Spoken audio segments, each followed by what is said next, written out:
अरिजीत का जन्म 25 अप्रैल 1987 को पश्चिम बंगाल के मुर्शिदाबाद के जियागंज में हुआ।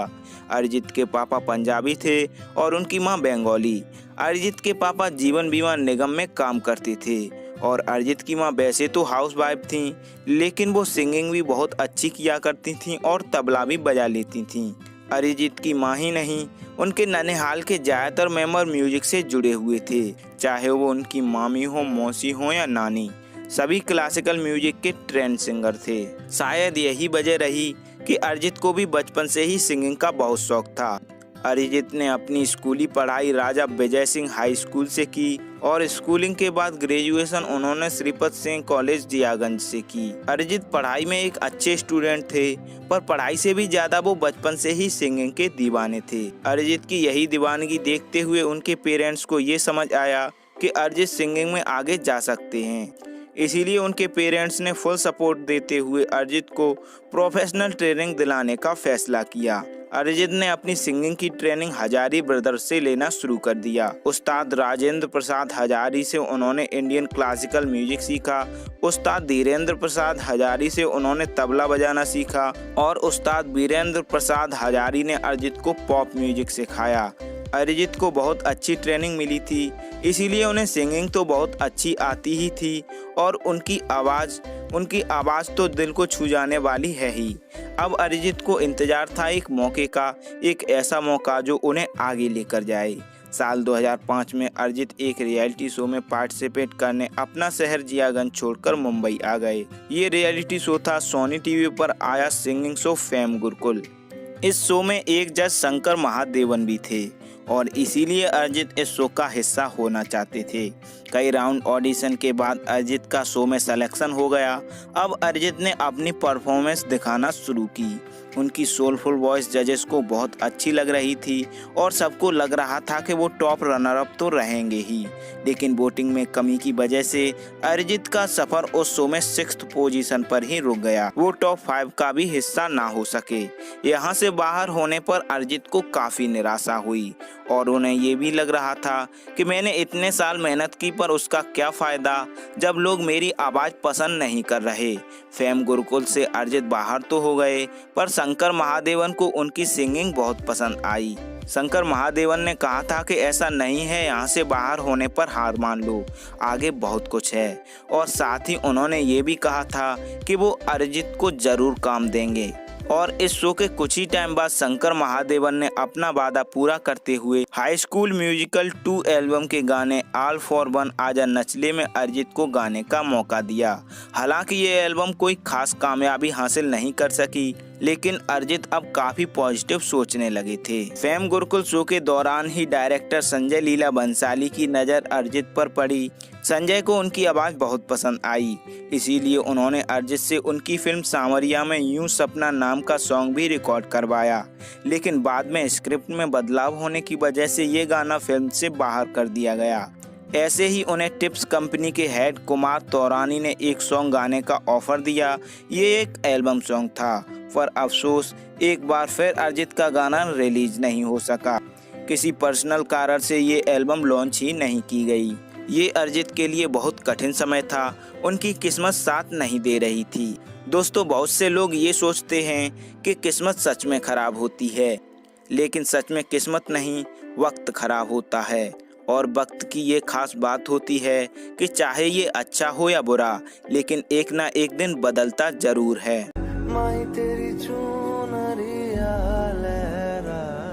इसके बाद अरिजीत ने एक और रियलिटी शो 10 के 10 ले गए दिल में हिस्सा लिया। इस शो में अरिजीत ने बहुत शानदार परफॉर्म किया। जब तक शो चला तब तक शो में अरिजीत का ही नाम छाया रहा और जब शो का विनर घोषित किया गया तो वो और कोई नहीं अरिजीत सिंह ही थे। जी हाँ दोस्तों, अरिजीत ने ये शो जीत लिया था। इस शो को जीतने का फायदा ये हुआ कि इसके तुरंत बाद उन्हें एक पॉपुलर म्यूजिक लेबल में गाने का मौका मिला। एक शो जीतने और म्यूजिक एल्बम में काम करने के बाद भी अरिजीत को आगे जाने में बहुत मुश्किलें आ रही थीं।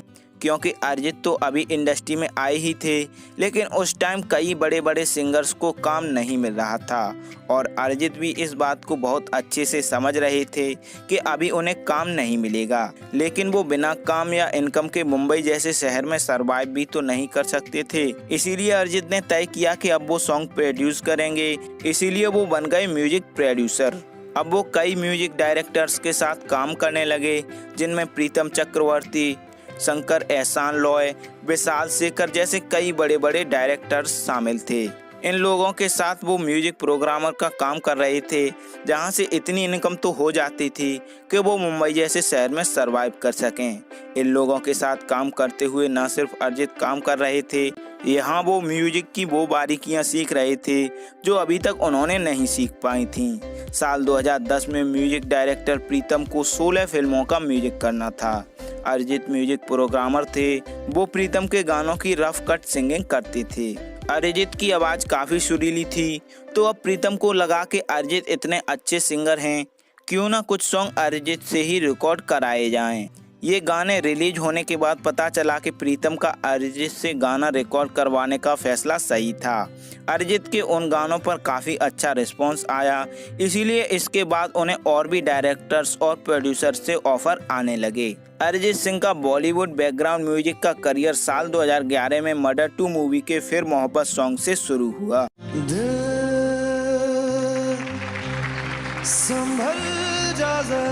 दोस्तों, आपको जानकर हैरानी होगी कि फिर मोहब्बत सॉन्ग 2009 में ही रिकॉर्ड कर लिया गया था, पर परफेक्ट मूवी न मिल पाने की वजह से ये सॉन्ग 2 साल पेंडिंग में पड़ा रहा और जब 2011 में ये सॉन्ग रिलीज हुआ तो लोगों को ये गाना काफ़ी पसंद आया। अरिजीत का पहला बॉलीवुड सॉन्ग ही सुपरहिट रहा। अरिजीत का दूसरा सुपरहिट सॉन्ग साल 2012 में रिलीज हुई फिल्म एजेंट विनोद में आया, जिसका टाइटल था राब्ता।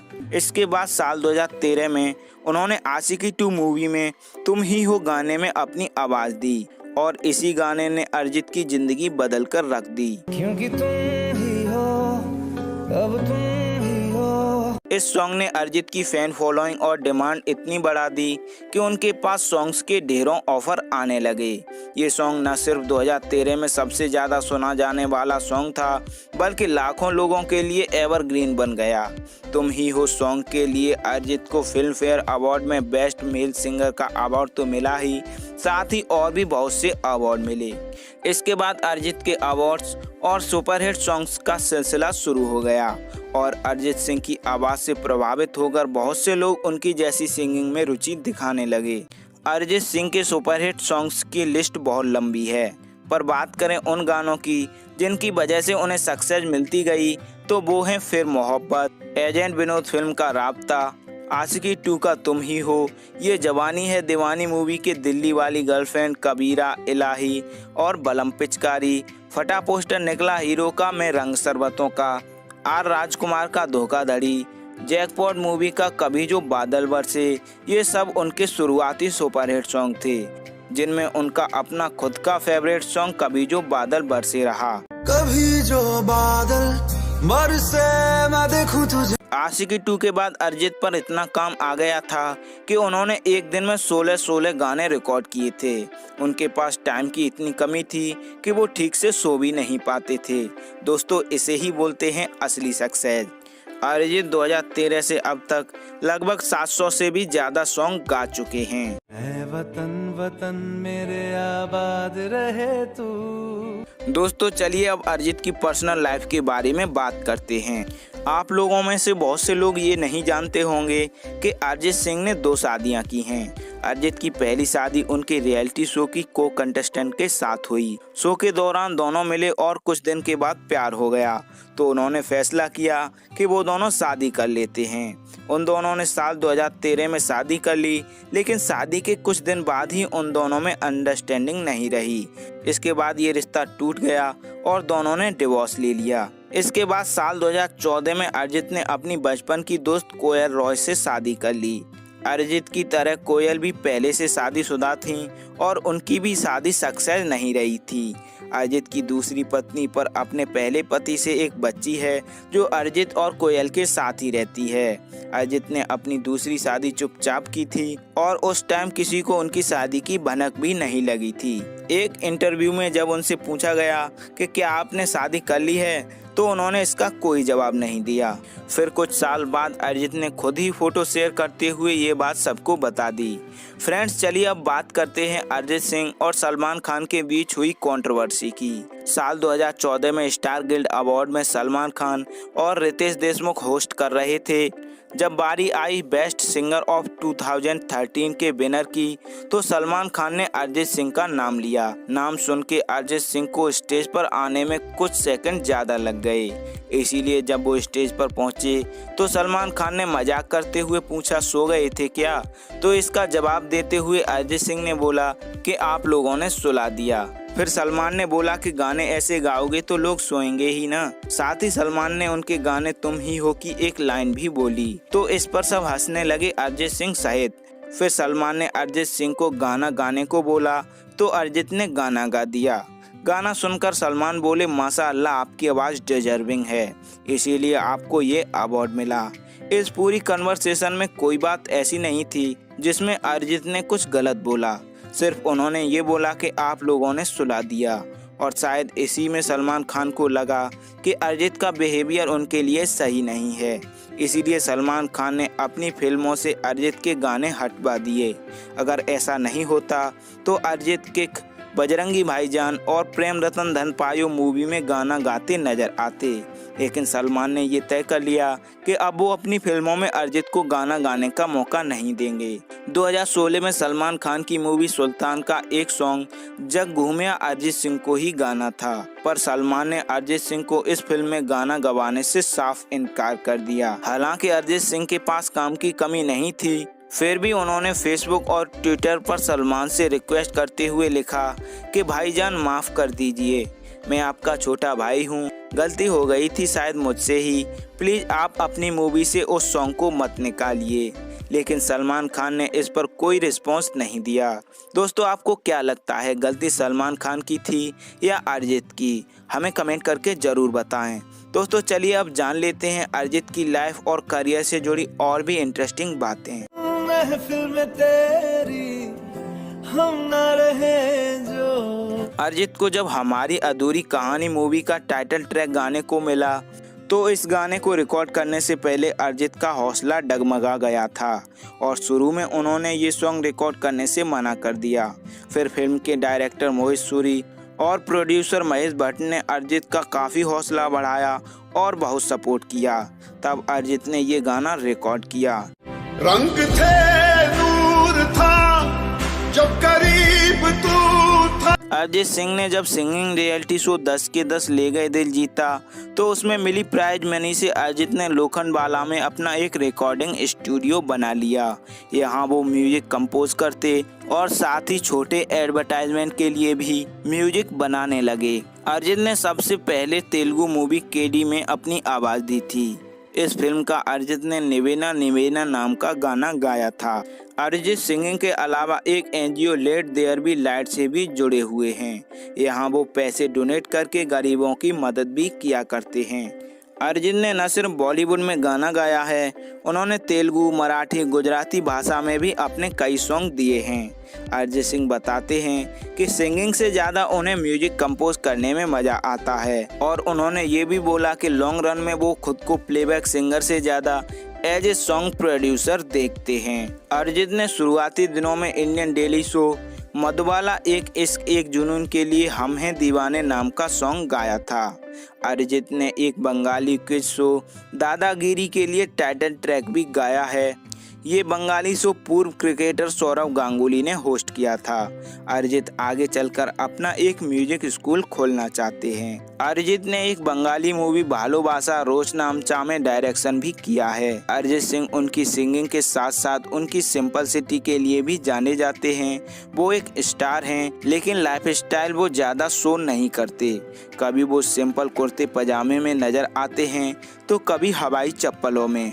अरिजीत ने बेस्ट प्लेबैक सिंगर के तौर पर 6 फिल्म फेयर अवार्ड जीते हैं। अरिजीत को इंटरव्यू देना, पार्टियां करना पसंद नहीं। वो इंटरव्यू देते तो नजर आ जाते हैं, पर वो पार्टियों में कभी नहीं जाते। अरिजीत को सोशल मीडिया पर रहना भी पसंद नहीं। उनके अकाउंट्स तो फेसबुक, ट्विटर और इंस्टाग्राम सभी पर हैं, पर वो एक्टिव बहुत कम दिखाई देते हैं। तो फ्रेंड्स, ये थी लाइफ स्टोरी अरिजीत सिंह की। अरिजीत के नम्र स्वभाव से ये अंदाज़ा नहीं लगाया जा सकता है कि उन्होंने कितना संघर्ष किया। अरिजीत की लाइफ स्टोरी किसी को भी मोटिवेट कर सकती है और हमारा ये वीडियो अरिजीत की मेहनत और संघर्ष पर रोशनी डालने का काम तो करेगा ही, साथ ही करेगा बहुत से लोगों को इंस्पायर करने का। क्योंकि ज़िंदगी में बड़ा करने का सपना तो बहुत से लोग देखते हैं, लेकिन रास्ते में जो रुकावटें आती हैं उससे ज़्यादातर लोग हार मान लेते हैं। लेकिन कुछ ही लोग होते हैं अरिजीत सिंह जैसे, जिनके आगे मुश्किलें भी हार मान लेती हैं। दोस्तों, हमने अरिजीत की लाइफ को काफ़ी करीब से आपके सामने रखा। उम्मीद है आप लोग इस वीडियो से ज़रूर जुड़ पाए होंगे। आज के वीडियो में इतना ही। हम प्रे करते हैं अरिजीत अपनी लाइफ में और भी बहुत कुछ अचीव करें और हमेशा खुश रहें। उम्मीद है वीडियो आपको पसंद आई होगी। अगर वीडियो एंड तक देखी है तो वीडियो पर अपना रिस्पॉन्स ज़रूर दें। अच्छी लगी तो लाइक करें, शेयर करें और कमेंट करें। हम हर एक कमेंट पढ़ते हैं और हर एक कमेंट हमारे लिए बहुत वैल्यू रखती है। अगर आप हमसे इंस्टाग्राम पर जुड़ना चाहते हैं तो प्लीज़ ज़रूर फॉलो करें। जितना मैंने सीखा है उस हिसाब से I have always understand from my गुरु कि एज अ सिंगर गला इम्पॉर्टेंट नहीं है। गला is basically your machine, you have that system inside you, और उसके बारे में नहीं सोचना है, उसको वार्म अप करना है। जैसे हम लोग like an example I like to give, मेरे गुरुजी हमेशा बोलते थे कि आपको मैराथन करना है, आपको रेस करना है, तो आपको पहले तो आपका बॉडी का वार्म अप चाहिए so that you can run. So पैर के साथ साथ बॉडी का हर muscles, you basically you have to be active and you have to practice. तो प्रैक्टिस से क्या होता है, आपका मसल्स जो फ्लेक्सिबिलिटी है वो आ जाता है, and then you target in your brain. तो ये जो वार्म अप वाला सिचुएशन है, this is the most important situation, जहाँ पे आपको बिना कुछ सोचे जो भी आपका टीचर है उनको मतलब ब्लाइंडली फॉलो करना है। And you need to have a teacher, you need to have a guru, और उनको फॉलो करते हुए you have to warm up mentally also, you have to prepare. क्योंकि मैराथन सिर्फ ऐसे दौड़ने से नहीं होता, you have to have a goal. कहाँ पे मुझे कैसे सांस लेना है, कहाँ पे मुझे हर्डल्स क्रॉस करना है। सो इट्स अगर इसको एग्जैक्टली सिंगिंग में हम लोग ट्रांसफर करते हैं, it's basically that you have to prepare your throat, your गला लाइक दैट, कि आप जब भी गाने का कोशिश करते हो, you don't have to think about your, you don't have to think about anything else. आप दूसरी चीज़ों पे ध्यान दे सकते हो। But at the same time मुझे जैसे प्रॉब्लम होता था, पहले मेरा गला टूट जाता था। बहुत बार ऐसा होता था कि रिकॉर्डिंग के पहले गला टूट गया, स्टेज के पहले टेंशन में गला बैठ जाता था। ये mostly I have seen singers के साथ ये होता है कि हम लोग ना बहुत परहेज करते हैं कि ये नहीं खाना चाहिए और ये नहीं करना चाहिए, ये ठंड नहीं लगाना चाहिए। अल्टीमेटली कुछ नहीं होता है। अल्टीमेटली तो आपका गला है, अपने आप ठीक होगा। आई थिंक बहुत नेचुरल प्रोसेस है ये। गले को अपने हिसाब से रेस्ट देना चाहिए, गले को उतना ज़्यादा पुश नहीं करना है कि आपका गला बैठ जा सकता है। आपको you have to be careful about your voice, and at the same time अगर गला बैठा भी है, you can still sing, it will sound different. आपका जो टेक्सचर है गले का वो शायद एग्जैक्टली वैसा नहीं रहे जो नॉर्मली रहता है, but you can still sing, it will give a different flavour actually. गाना तो दिल से है, गाना दिमाग से है। आपको कैलकुलेशन जो है, आपका टेक्निकल कैलकुलेशन, जो आप सुर का जो कैलकुलेशन है वो आप दिमाग से करते हो, और उसको नेचुरली आप प्रैक्टिस करके याद करते हो। उसके बाद you forget about that also. So basically it's a process of unlearning things. आपको you have to be a singer, at the same time you have to become a non singer and deliver. Video end तक देखने के लिए thanks. हमारी हर update से जुड़े रहने के लिए चैनल सब्सक्राइब करके बेल आइकॉन प्रेस कर लें। आपका कीमती समय देने के लिए बहुत बहुत धन्यवाद। मिलते हैं अगले वीडियो में एक और इंटरेस्टिंग स्टोरी के साथ।